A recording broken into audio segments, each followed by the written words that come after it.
sitting on a windowsill. Welcome if this is your first time here. Welcome back if you are returning. My name is Kamina the Coach. I have been working and living abroad since 2010, 2011-ish. I am currently in Thailand, but I work in Baghdad, Iraq, so ninth country at the moment. I am not a digital nomad, I'm an education professional. In 2020, with the influx of COVID, I moved back to the United States and aggressively started addressing adoption trauma and early childhood trauma.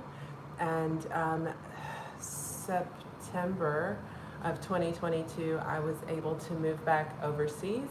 So the content on this channel is a mixture of tips and tricks to live better, overcoming trauma, and ways to figure out how to live and work abroad more smoothly, ethically, and comfortably, sort of. So this video in particular, I think is an important one because it's a buzzword here lately that I think that lots of people are talking about, but unfortunately most people don't know what to do with.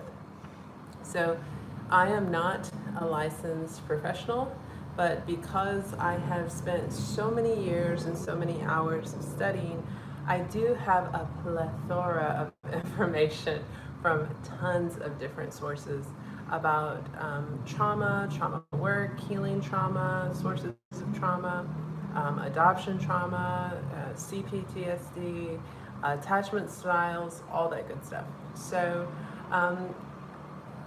one of my favorite influencers that I follow right now is Heidi Priebe. She talks about attachment styles and CPTSD a lot.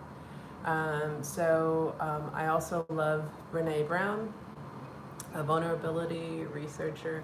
So I'm going to take some of what she says, in this video, and probably a lot of other people that I have read or watched or learned from over the years in this video. So first of all, I want to start with addressing why it's really important to know what your values are, knowing what your values are informs your boundaries, what the difference between those two, boundaries and values, are, and expectations. Thank you, Heidi Priebe. And then what it looks like to use your values to apply your boundaries in life. Why is that important? So the reason why, if you ever find that you have reactions to things that are things that you find or maybe people around you find less than favorable, and when you're occasionally, maybe the people around you don't have a problem with it, but maybe sometimes you do something, you're like, why did I do that? And you don't feel like you had any real control over it. It was like it was automated or something. I know that myself, so my attachment style and a lot of adoptees, I think, are very disorganized attached. I think adoptees lean towards either being disorganized or anxiously attached. I thought that I was anxiously attached, but I think much more deeply I am disorganized style. So when I look at myself inside of deep relationship, not just romantic relationship, any kind of relationship with a friend or anyone else that I'm allowing to get close, occasionally, while I'm speaking even, I can look at myself. I can step out of myself and look at what's going on and actually catch myself thinking, why am I doing that? Why am I saying that? And I think that's real growth, because usually, or that used to do that. Why did I say that? Well, if you've ever been in that situation, or if you can think back on any situation where you're like, why did I do that? Or if somebody else has said that you did something that would seem like it was outside of your character, usually that is because it's something, it's a value, it's a boundary, it's a value that you need to identify and a boundary that you need to set. And what's happening is your inner child is addressing a wound outwardly, because you haven't been showing up for your inner child inwardly. You haven't been protecting the little you that lives inside of you. So your inner child is reaching out to whoever's out there saying, please, please, please protect me. Show up for me. This is wrong for me and I need it to be addressed. And if you've taken anything from my videos, I hope that you've taken that it's you that has to show up for your inner child. The biggest part of the work, the healing work that I think that we do for ourselves is learning how to show up for your inner child. Learning how to have compassion for that child inside of you that other people did not adequately show up for, and really, really, really showing up for yourself and taking care of that child. And when we don't, that's when we have that behavior that people will deem unfavorable, or maybe we deem unfavorable. And that really, really made sense to me when I heard Heidi Priebe say that on her channel. I was like, oh yeah, that's definitely what's been going on. So I identified my values, and I did a lot of values work watching and reading Brene Brown. And I was able to identify for me 3 core values. And so my values, if you've watched me at all, you've heard me address them. My values are integrity, honesty, and reliability. Integrity being doing the right thing even when no one is looking. Radical honesty. And I was really thankful to see Heidi Priebe talk about that. Not just being honest with other people, but honest with myself at any cost, and not being a twat while being honest, but just being like really, really transparent no matter what. So honesty and reliability. And reliability isn't just showing up once, it's showing up when you say you're going to show up again and again and again.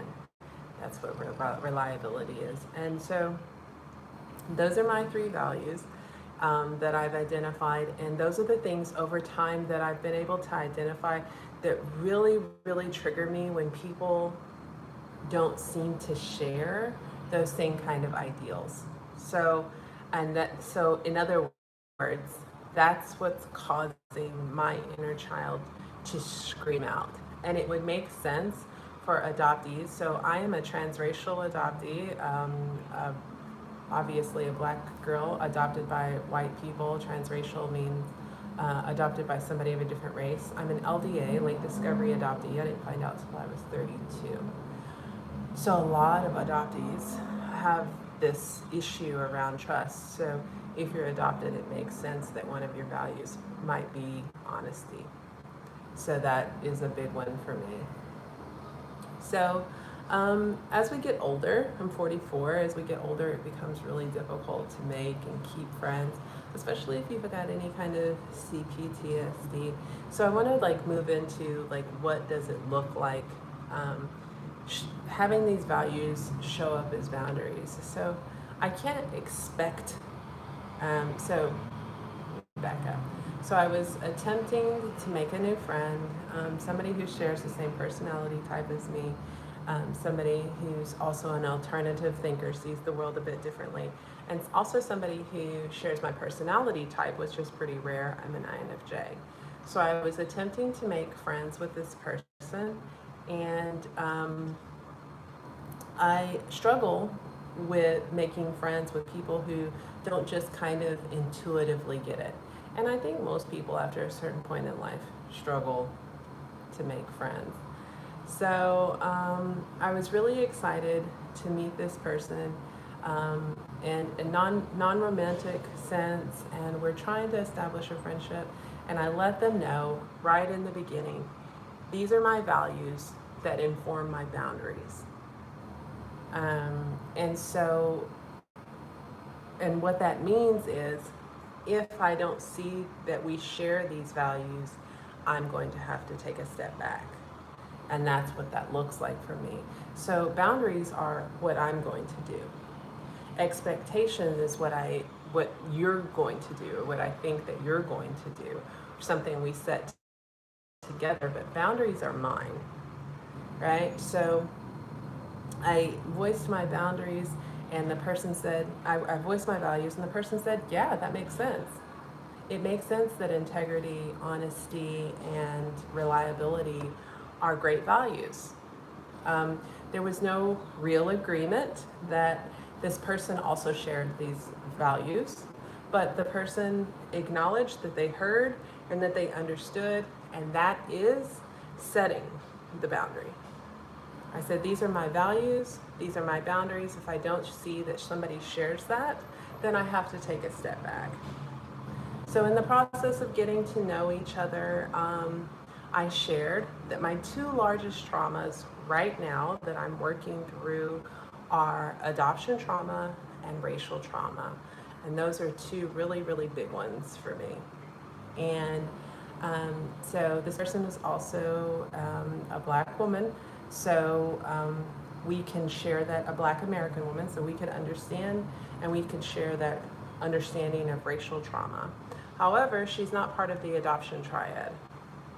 So, and I think that, no, I know that people who are not part of the adoption trauma triad, people who have not loved somebody who is adopted, who is working through the trauma, wildly underestimate what this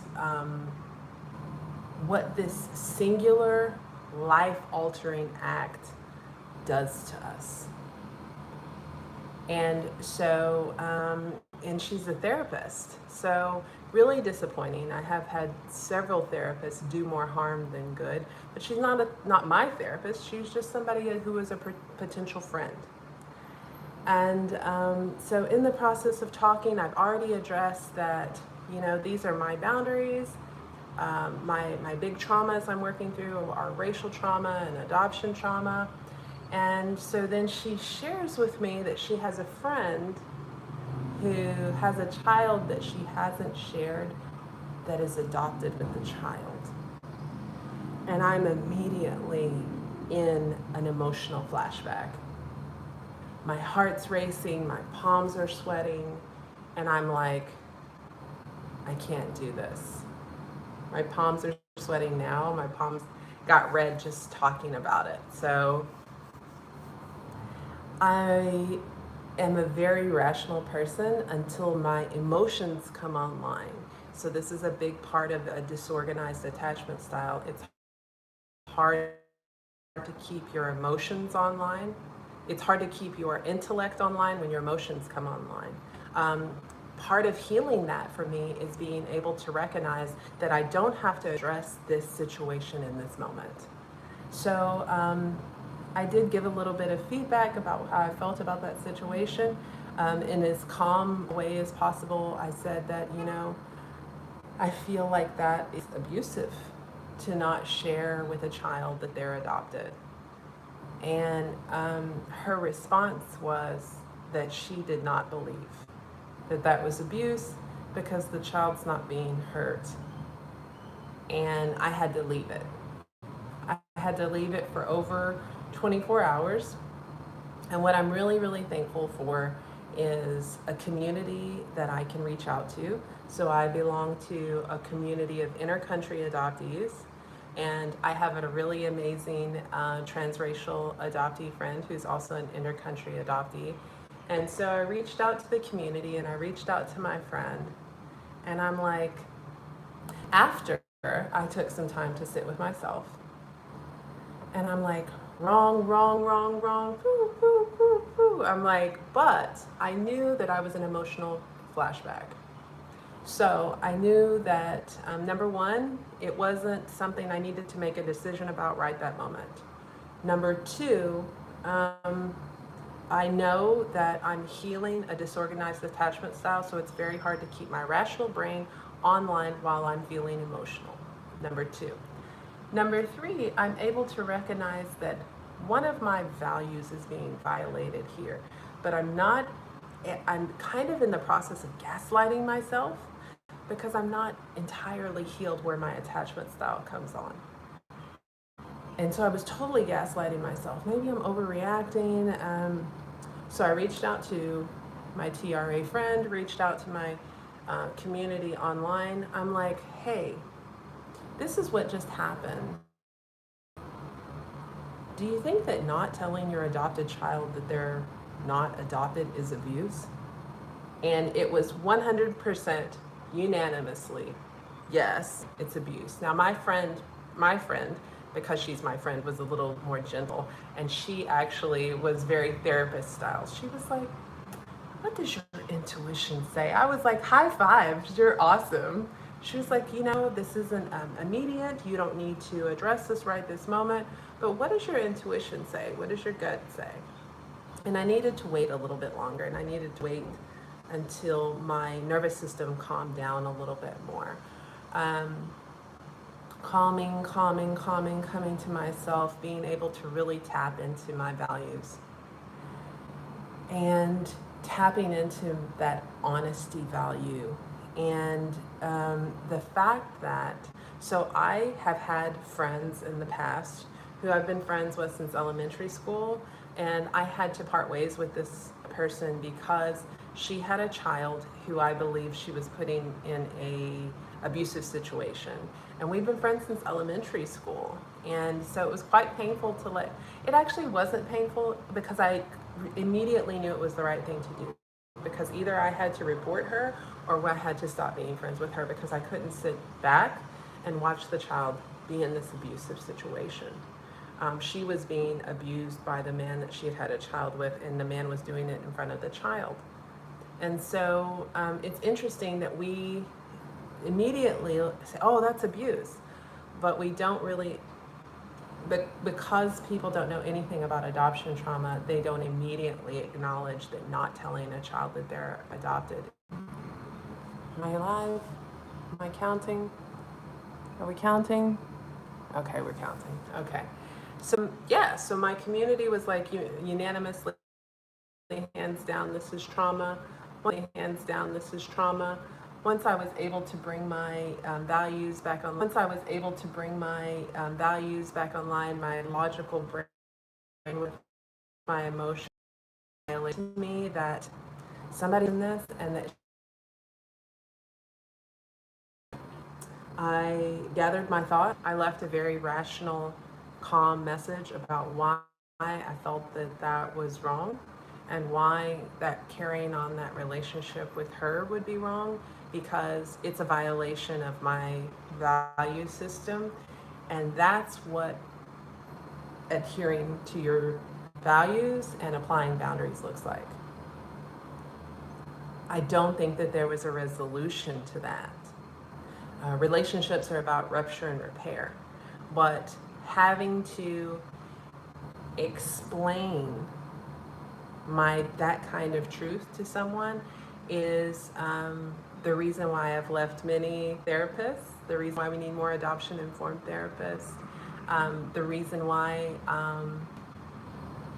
I am wildly alone aside from my adoption community, why I am not very, very connected with a lot of people, because they very quickly say, oh, adoption, it's so wonderful. When you get them when they're a baby, they don't know. And yeah, so it's just something that I'm not willing to explain. It's definitely a reason for me to part ways with somebody early on before there is any more need to cause any more harm. I hope that I was able to articulate my reasoning in a very clear, understandable way that wasn't triggering for her. I hope that she was able to take something from it. But yeah, for me, and I feel really, and my inner child feels really calm. And I feel really good about how I handled the situation. And I feel very comfortable and secure and safe inside of this now. Yes, we need friends. Yes, we need community. And yes, it is good to make new, deep friendships. However, at what cost? I will protect my inner child at any cost at this point in my life. And it feels so good and comforting to say that. And you know that you're succeeding when you get to that point. When you know that number one is that child inside of you that deserves love, kindness, and compassion and should come before anything else. That's when you know that you've hit that space. Is it always a straight road? Is it always smooth sailing? No, that's not how the healing process works. But at least you know you're making progress. So I hope that me sharing bits and pieces of my healing journey, what I've learned and what's working for me is also helping you. For me, it helps me to hear what other people are going through and what other people are applying, so I know that I'm not crazy. Identifying your values and the things that really don't sit well with you. Expectations are things that you want other people to do. Boundaries are what you're going to do if somebody is doing something that goes against your value system. It is not an expectation, it's something you're going to do. A boundary is not, I need you to call me every day. A boundary is, if you can't call me every day, if connection isn't something that you want, then I'm going to have to take leave. That's a boundary because you're protecting yourself. So identify your values. Use your values to apply your boundaries. Take leave when it's time to protect your inner child. Acting out, doing things that are outside of your character, is your inner child asking for help, asking to be loved. And when you can begin to start applying these things, you know that real healing is taking place. So I hope this all makes sense to you. And from Thailand, I will film from a more beautiful place next time. Sending you a love, light, peace, and joy.